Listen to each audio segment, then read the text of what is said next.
Hello and welcome. Today I'm going to show you how to create the first orchestral texture step by step using just a spread method. I'll start with the brass section. To do this, I will use the code voicing technique. During lectures, some students have often asked me why I care about code voicing. Now, they probably found answers to their questions. If you don't know how to share the code within the brass section, and how many variations it has, it will be very difficult for you to use the spread method. I wanted to explain you the logic behind the orchestration process, because I don't want you to repeat my work. If you understand the code voicing lessons well, you can easily use the spread method in both classical and modern harmony. Let's continue. I share the C major chord between the tuba, trombones and the horns, and spread it under the trumpets. Tuba and bass trombone are playing the bass of the chord in unison. As you can see, I placed the harmony below the melody line. This is an underlay variant of the spread method. I have used dotted quarter note in the first beat of the harmony line. However, you can use any duration of the notes in any beat of the bar. Just don't repeat the chord more than once in the bar, as I explained in the previous lecture. Okay, I have shared a simple C major chord here. But it doesn't matter.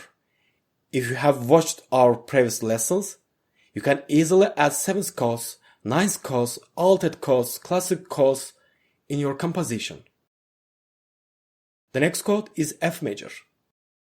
If you want the chord progression to be smooth and not overpower the melody, don't make big leaps between chords. That is, when moving from one chord to another, the widest leap should be a third and rarely a fourth. Don't resolve a C major chord to F major like this. The best option is to keep the common sound as much as possible, then resolve the other sounds to close ones. Of course, if two chords don't have a common tone, all tones must move. This is a rule of primitive harmony. Thus, the C major and the F major have the common tone C. Therefore, I will keep the bass trombone and the first trombone sounds as unchanged. The remaining tones will be resolved. The C in the bass will go to F. The G note on the second trombone can resolve to either an upward A note or a downward F note. I will resolve it to F. The E and G on the horns will resolve to the F and the A notes. In the third bar, the C major chord is repeated again. As you can see, as the melody moves downward, it narrows the space of the harmony line. If melody goes downward, try to keep the harmony moving down as well. This will reduce the conflict between the melody and the harmony line. But, since the downward direction of the melodic line in this music doesn't cause such a serious problem, I will copy the same position of the chord in the first bar here.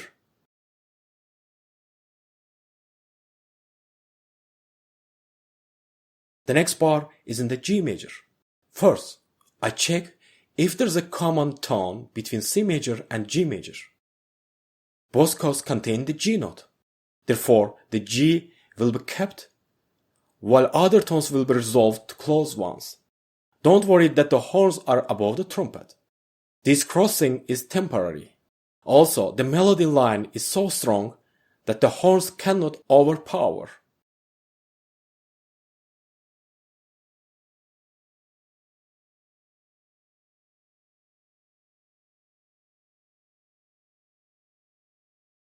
The next bars are the repetition of the first, second bars. Hence, I will copy the same harmony there. The last chord is G major. There is no common tone between F major and the G major. Therefore, I will resolve the tones to the closest ones.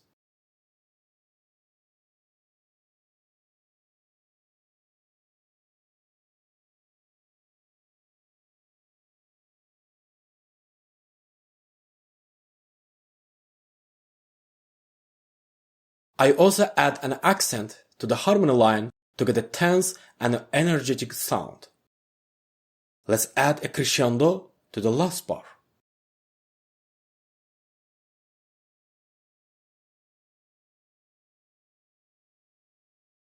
Thus, we applied the spread method in the brass section. The other instruments we have are low woodwinds and low strings. I'll just use them as a bass instrument in this texture. That is, they will play the bass note of the harmony. Of course, bassoons, contrabassoon, cellos, and the contrabass can play the several part harmony below the melody. Let's talk about it in our next lessons. So, the cellos and the two bassoons will play in unison with the tuba to reinforce it.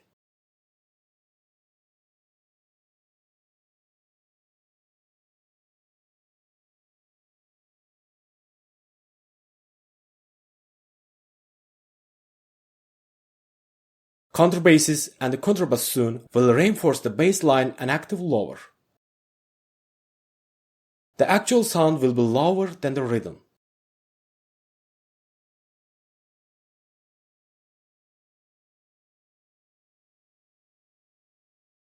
Finally, we can add the timpani to make the piece even more spectacular. To learn more about this instrument, watch the following lecture.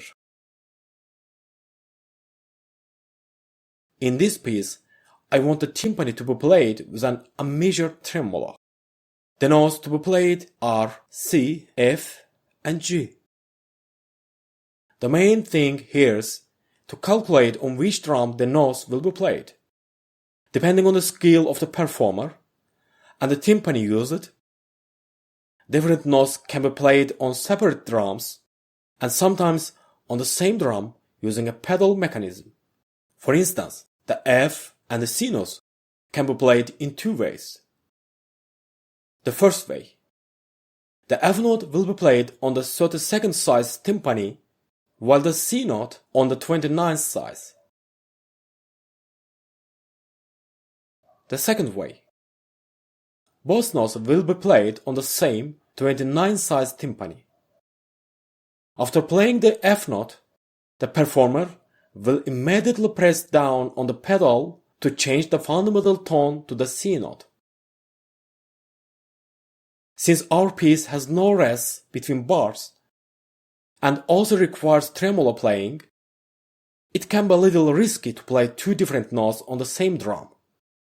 Because when the pedal is pressed at the same time as playing, a glissando effect will be obtained between F and the C notes. That is, you will be able to hear all the notes from the F to C chromatically. To avoid this risky situation, it is necessary to use different drums. Let's check it. If the C note will be in the 26th timpani, the F note is in the 32 timpani, and the G note is in the 29 timpani, the performer can easily play on three different drums.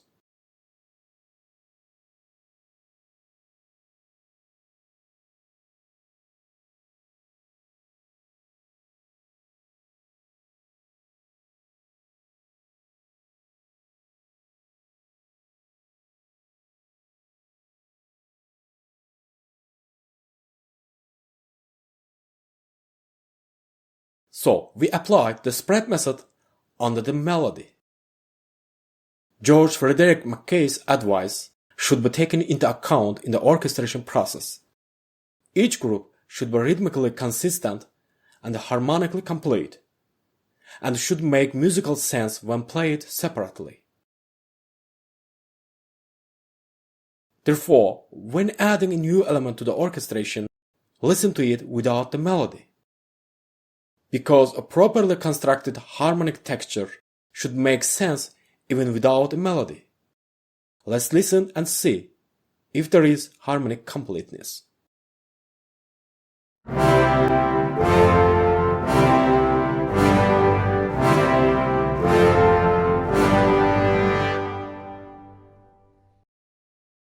Yes, it sounds correct and beatful even without a melody. Now, let's listen to all of this.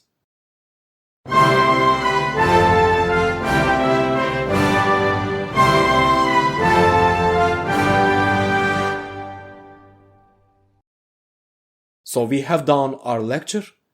In the next lectures, I will talk about different kinds of spread methods like interlay and overlay. Thanks for watching. Bye for now.